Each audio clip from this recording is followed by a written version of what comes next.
Well, hello everyone. Do that like and subscribe for me, thank you. I'm just playing a bit of Blitz on chess.com. I realised that my rating has taken a sharp drop. That's because I played Title Tuesday, but after 2 rounds I had to go and I forgot to log off. So the next 9 games I lost. Which is a bit naughty, but I didn't realize that I hadn't logged off the tournament. So what I'm going to do in this little session, I'm going to try to get my rating back up, but I'm going to play my new opening as white. So my new opening is the Reti. So I'm going to show you a bit about that. That's an opening you play with the white pieces. So with black, we're going to try out various stuff, and I probably should move a bit quicker because I'm moving like an old fart at the moment. So let's try to get some spice on the board and cause a little bit of damage against the Mindful Show. I was 2800 a while back. I mean, I don't know, it's just collapsing. The points are going everywhere. By the way, I was thinking about playing d6 there, but I couldn't work out check, knight here, d5 looked like I might be losing a piece. So I want to play d6 to break up the centre, but I thought it was probably wise for me to get castled first, even though it's a very passive square for my opponent's bishop there. I thought he'd try to checkmate me with a bishop against h7, some Greek gifts. So I'm happy he did it that way around. And now, do we bring the knight out? Why not? Actually, don't like the way I've played this because my bishop could be very bad here.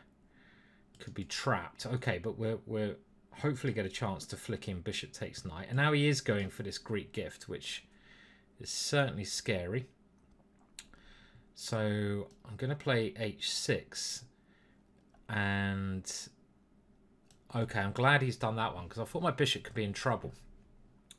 And what's this position like? I don't know. Well, okay, we have to find weaknesses in our opponent's position and start targeting them. Even if we're a little bit scared about getting checkmated, and that is certainly a target with double pawns.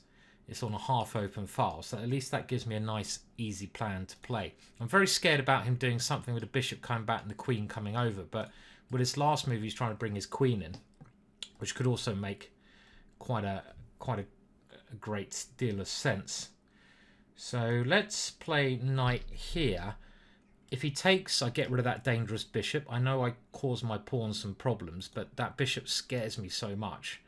And if he doesn't take, at least my queen can come and fight his queen by maybe coming into one of these 2 squares.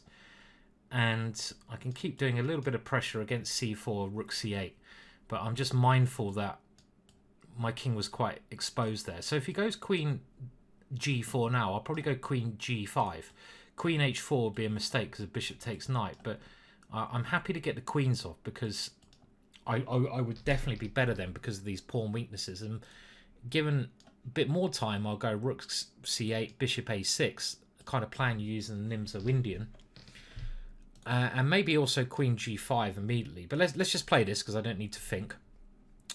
Queen g5 is still there, and I think I'll play it now. Like I said, I'm quite happy to exchange the queens off. I do maybe have these weaknesses, but he's also got weaknesses. And now we can go to this plan, like in the Nimzo Indian, of just targeting this pawn. So he's going to get actually quite a good deal of counterplay. So my plan originally was to go rook d8, but then the rook comes in here. But I think we need to change plans somewhat. And I think we need to give him this pawn, because I don't want his rook coming to my 7th rank. I'd rather fight for that. What's the position like? Quite a weird pawn structure. My bishop is very good. It blocks his pawns. It's probably pretty even. Now here. But otherwise he's going to take... okay, let's play f6. Let's allow him to take. Give my king some way in. I want to go b5 and lock down my bishop on that nice square.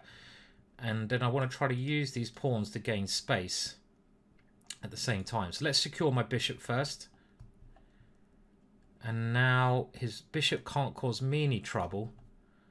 So let's try to use my rook. If he could get bishop e... This is why it's quite handy to have an extra pawn on the king side. I control a lot of squares. I'm stopping his king coming out now.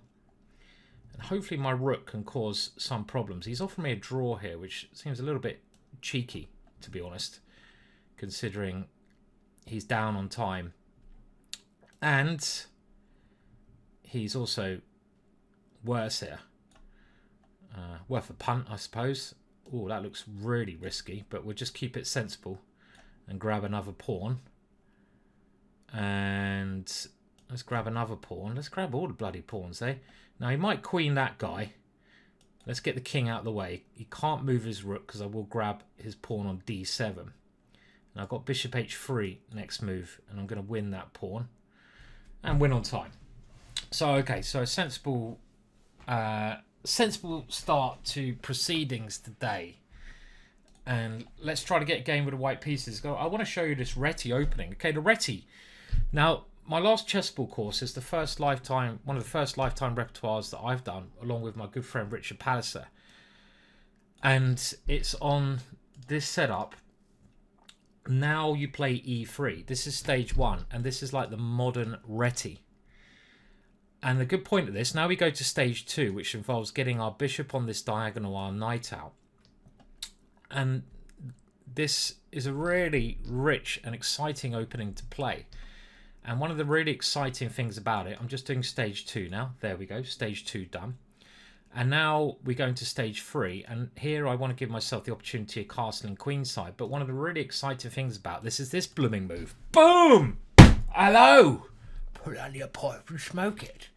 And this is such a fun move to play when you line up these guys here. And the other idea was h4 and knight g5. And it looks like this opening's all calm and easy, but this modern approach and this very sort of newish opening can be very dangerous. The point is, if he goes knight takes, rook g1, and I start getting some good threats over there.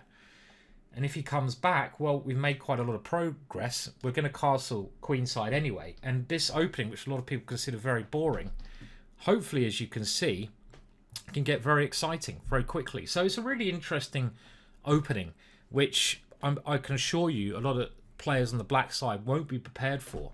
It's still a rare opening.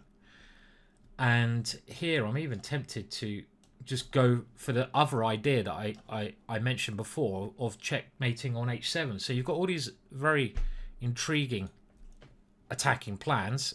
This is a common concept. And it can often lead to just some very exciting attacking positions. I think as we're demonstrating here. Now I could actually put this guy here because my bishop has a nice diagonal. And then I'm going to try to, in the long run, castle queenside and checkmate here. Some idea of f4 might be interesting. Okay, well, I'm naturally now going to put my bishop on that square with check. And let's now try to play on both of these diagonals. Again, this is one of the main points of this opening. And now I have lots of tempting moves here, but maybe just simply this one. Because my bishops are looking so juicy, aren't they? If he goes knight takes knight, my queen comes in. I hit that pawn. It's very hard for him to defend. And I have now, I feel, some natural move like this. Again, look at these bishops. This is one of the main ideas of this modern Reti. And this guy's 25-50, right? And, you know, it feels to me like he's kind of just getting crushed because of the opening ideas. Stage 1, stage 2, and then stage 3, g4. And this is something you often do against d5. Now, in the course that you can see above, it deals with everything apart from the move. This is a bit desperate for him. Apart from the move d5. d5 is all in part 1 of this opening course. And part 2 deals with every other option except for d5. So you've got a whole course. A very good course. Okay. Now, I probably haven't played this as accurately as I can, but it should still be winning. I'm just getting out of the way of that. My bishops are still very strong. This pawn will probably drop at some point. Now, rook here is one option because he doesn't have many squares. I've also got weird ideas like bringing the queen in. Now, rook here, he'll probably have to block, won't he? Does that help? Let's do that because his queen doesn't have any squares. and that means I exchange off one of his active pieces. My rook there was tempting. Maybe I should have even brought the other rook there, but it's so hard to bring a rook away from the h file. But my rook on the d file, I don't know which rook was best. I am a piece up. He's got a lot of pawns for it, but it shouldn't matter because... see, I should have brought the other rook there. I think that's becoming clear now. And... okay, do we just play this and try to... no, I'm not playing this very well, I have to say. Could have done this a lot better. Moving my rooks to the wrong squares. But we're going to change plans and now try to come in on the d file again. Why didn't I play this earlier as well? This is just like a tactic I should have seen. And the position's obviously been, I think, winning for me quite some time. But yeah, I haven't finished it off very well, it has to be said. Okay, so now we've got what should be an insurmountable material advantage. But, oh, my bishop, let's not see, but the way I'm playing, I can still, oh shit, I've just dropped that, I've dropped my rook, God. Okay, this is a horrendous play from me, isn't it? Okay, let's try to blockade his pawns. Like this, or with the queen? With the queen, maybe it's still winning, especially with a time scenario. I'm dropping pawns like, I don't know. I'm dropping pawns all over the bloody shop, but I can't believe I've given him 4 pawns now. But okay. Oh shit, he's got this. Okay, we'll keep checking. We've got to play for a win here because of the time. But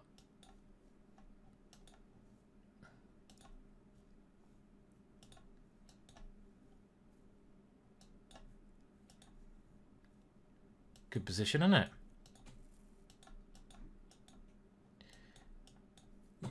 Easy. Nice smooth win. Never in doubt. Always there. Minus 37 I was at the end there, but 2 out of 2. Yeah, I mean, I threw that game totally away, didn't I? Let's try to get kings in defense on the board. Oh my god, I'll probably play for about 45 minutes today. I want to get a couple more Retis in. Obviously the opening was a complete success there, but the rest of my play was an absolute failure. And this is the Panoff variation. I'm going to play this move, which is quite a rare move, but it's an old idea that Mikhail Tal actually played. And d5 I think is the best response, but not the most popular response from white. And my opponent now gets kind of a sensible Maroczy bind position. And I don't know. I mean, it's advantageous for me to swap off this light square bishop. That's for sure. Did I have anything better there? Maybe even I had some other better options. And in this position, I'm going to try now to break in the center because it seems like a sensible thing to do to try and equalize. I personally don't like getting cramped positions. And one of the problems of playing against some Maroczy bind, and actually in my course, The Modern Reti, I show you how to play the Maroczy bind from the white side. We talk about it a lot, is I don't like playing the lack of space, and Maroczy bind, obviously white gets space. Now we're having multiple exchanges here. I expect this is going to lead to some equalization, but I'd probably rather be black now in this position.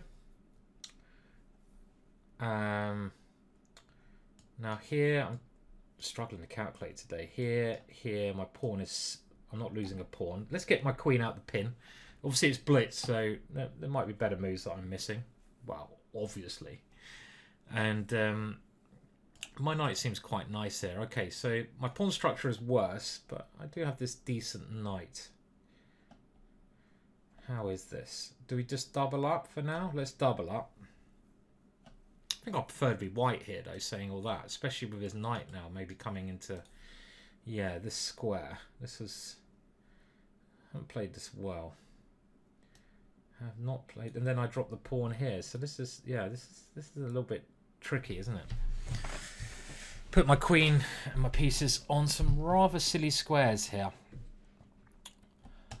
And I've got nowhere good to move my queen to. So this is poor manoeuvring from me. So I'm going to have to go... I don't like this move at all, but really don't like going passive. And also he's got e4 coming up. Maybe I'm just losing here. The knight comes in, my queen moves, then e4. And I've just played this really badly.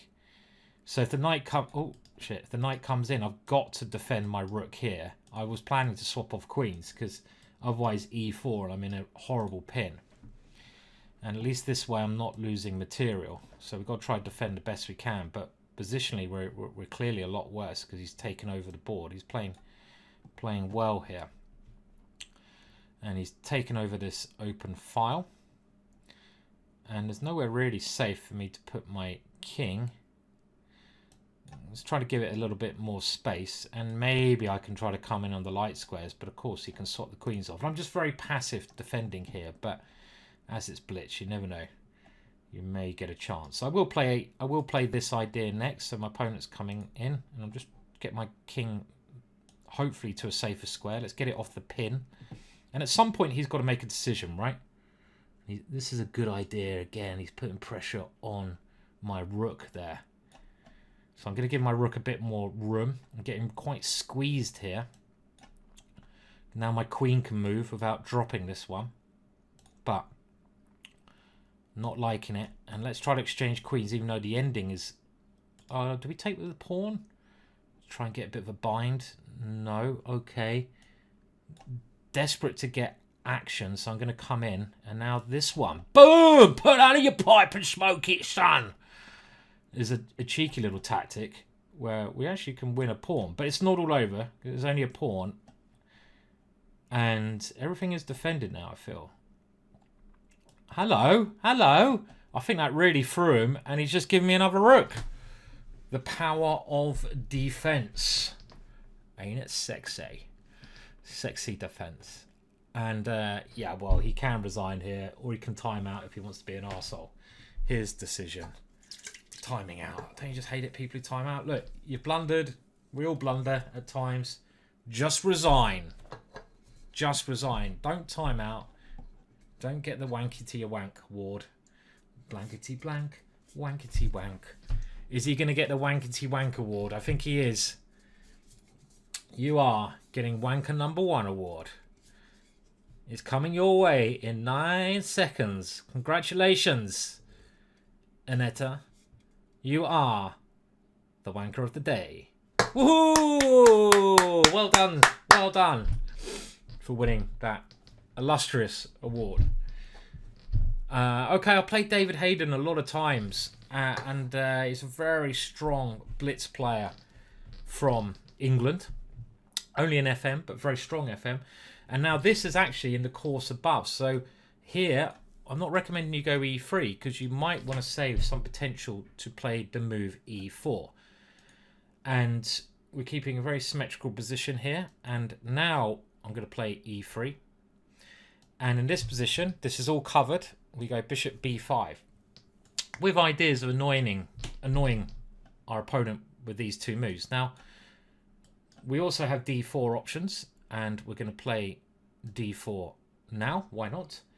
And a pretty standard like position here where we take white because of our better center. So this is the kind of thing we look at in above, this nice center that you can build against certain structures, the way that you play into it.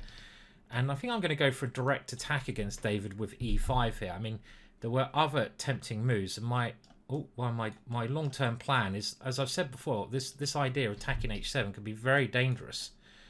And we're going to go directly in with this attacking formation.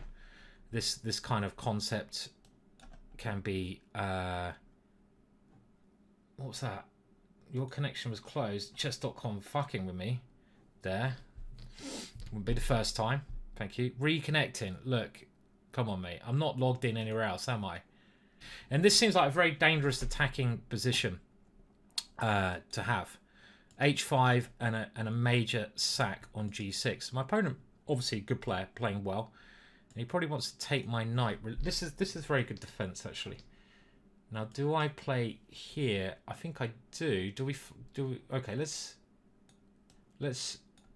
I have to get rid of my light square bishop, which is a bit of a shame because I wanted to sacrifice it here. But now we're going to try to change to a dart square strategy.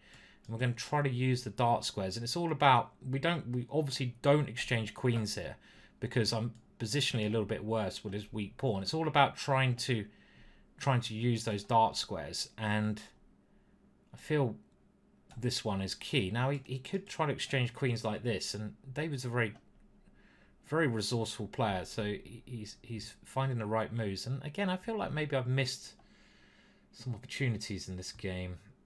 Okay, but let's get rid of the dart square bishops. I'm going to try to get in on those dart squares still. So I'm going to use the knight, and I'm going to come here. And one idea at some point is knight e4 to come in. Now, can I play knight e4 now? Then he's going to go g5. So if I take this first... He can't take because I have check. Oh, he just takes there. Fuck.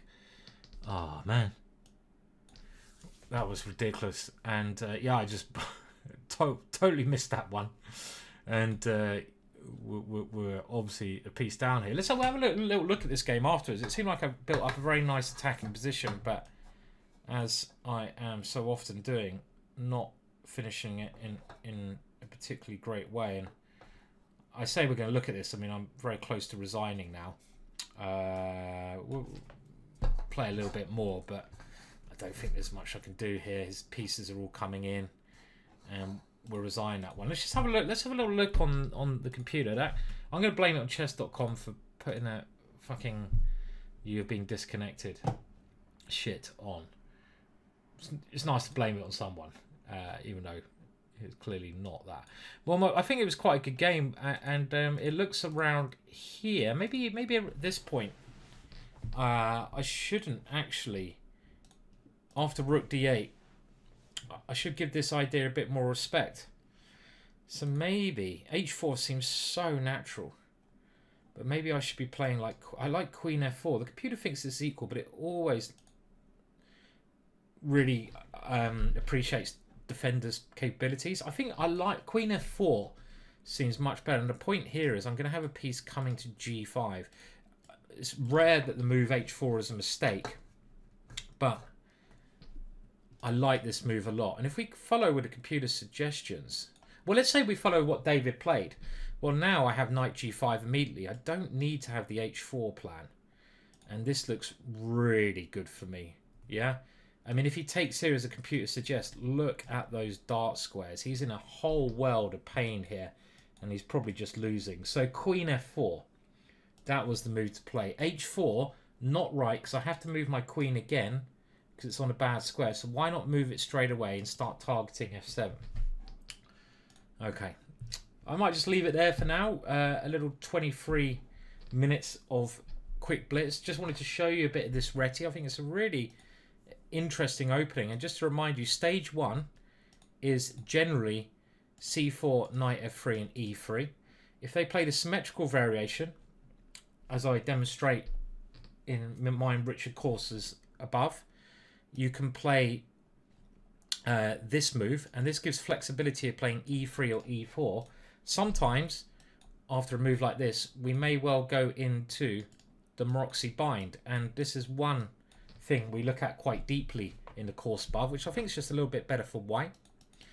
We look at all ideas as in the game where black plays this d5 move early. Black gets a bit of space, but he gets a lot of issues against him in these kind of positions here with knight e5, and I think white has a small edge here.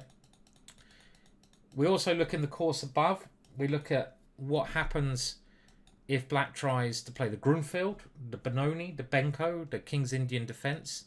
So, for example, we look at this, where you don't need to play the D pawn, but you play this idea, which is very, very dangerous for black. And I think black could be just worse. You can't really do the Grunfeld here. We haven't weakened ourselves, and this is very annoying.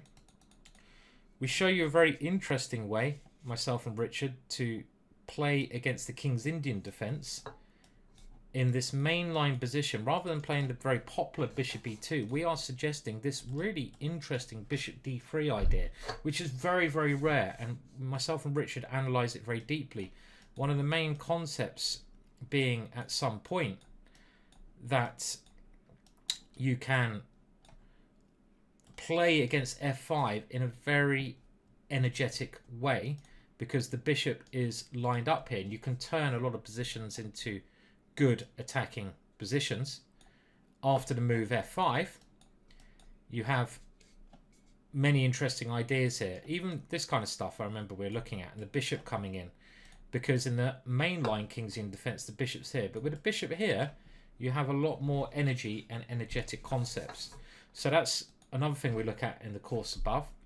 I say it's 20 hours of video, and I go into deep explanation there. And just a very interesting opening, the modern Reti, this e3 and c4. And you know, a little disclaimer. I mean, it can lead to lots of different types of positions. So if you're just starting off in chess, I would recommend that you stick to my Jabava course if you want to stick with what I've learned. And my latest GingerGM Jabava course, it's a much easier way to play. But if you're really serious about improving in your chess and learning lots of different positions to play, then this modern Reti is certainly a very exciting way to get lots of different types of positions, because after you know, let's say these stages here, you just get these very interesting concepts where you finish stage 2, and then you can either go for this aggressive idea g4, and it's really, really rich, really interesting opening. So if you don't want to buy it, I think there's going to be a free course on it coming out very soon, 1 hour short and sweet or something on Chessable, so you can go and check that out. Go over to Chessable, there's a link in the description, go and have a look at it there. And thanks for watching the video. Cheers for now.